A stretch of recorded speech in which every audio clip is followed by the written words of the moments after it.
అంటే ఇక్కడ ఇంకా టైం ఉంది కాబట్టి పర్లేదు, ఇక్కడ ఇప్పుడు ఇమీడియట్ గా వీళ్ళు రావాలనుకోవట్లేదు, కానీ అక్కడ వేవ్ వచ్చి దాన్ని వెనక్కి పంపించినట్టు అదే అంటుంది, చెడగొడుతున్నారు. వాళ్ళల్లో వాళ్ళే సోషల్ మీడియా ఇన్ఫ్లుయెన్సర్స్ బీజేపీకి సపోర్ట్ చేసే వాళ్ళే 1 by 1 ఒకళ్ళు తగలు పట్టుకుని తిట్టుకున్నారు అక్కడ. ఇప్పుడు అక్కడ ఎట్ట తయారైపోయింది, నాయకుల వ్యక్తి పూజలుగా మారిపోయింది సోషల్ మీడియా. ఆ ఇంపాక్ట్ దెబ్బతింటారు. బీజేపీలోకి పక్క పార్టీల నుంచి నాయకులు వచ్చినప్పుడు కూడా ఇలాంటి ఇబ్బందులు ఎదురవుతాయి. డైరెక్ట్ గా మాట్లాడుకోవాలంటే లైక్ ఈటల రాజేంద్ర ఇలాంటి వాళ్ళు వచ్చినప్పుడు వీళ్ళతో కలవలేకపోతున్నారా, కలుపుకోలేకపోతున్నారా, ఫలితం ఇదా? సమస్య ఏంటంటే ఈగో, వచ్చే లీడర్ల ఈగో.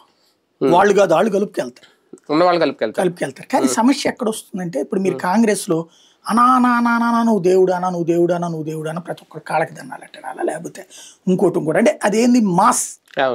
బీజేపీలోకి వెళ్తే 2 సార్లు కూర్చోండి అంటారు అంతే. అలా కాకుండా నువ్వు జిందాబాదు జై, అతి వినయాలు అక్కడ భారత మాతకి జై ఉంటది, లేకపోతే బీజేపీకి జై ఉంటది, వందే మాత్రం ఉంటది. ఇక్కడ వచ్చేటప్పటికి కోమటిరెడ్డికి జై, జగ్గారెడ్డికి జై, ఇదే ఉంటది. బీఆర్ఎస్ లో సేమ్, బీఆర్ఎస్ లీడర్లు అయినా ఇటు పక్కన బీజేపీకి వచ్చిన సేమ్ ఉంటది. అక్కడ వాళ్ళు అనుభవించే స్వేచ్ఛ బీజేపీలో ఉండదు. ఈజీగా చెప్పాలంటే ఇది కార్పొరేట్ ఆఫీస్, ఇది గవర్నమెంట్ ఆఫీస్. గవర్నమెంట్ ఆఫీస్ లో మాస్, ఎంఎన్సీలోకి వచ్చేటప్పటికి welcome, hey how are you, ఈ టైప్ ఉంటది. ఇది ఇక్కడ కుదరట్లా.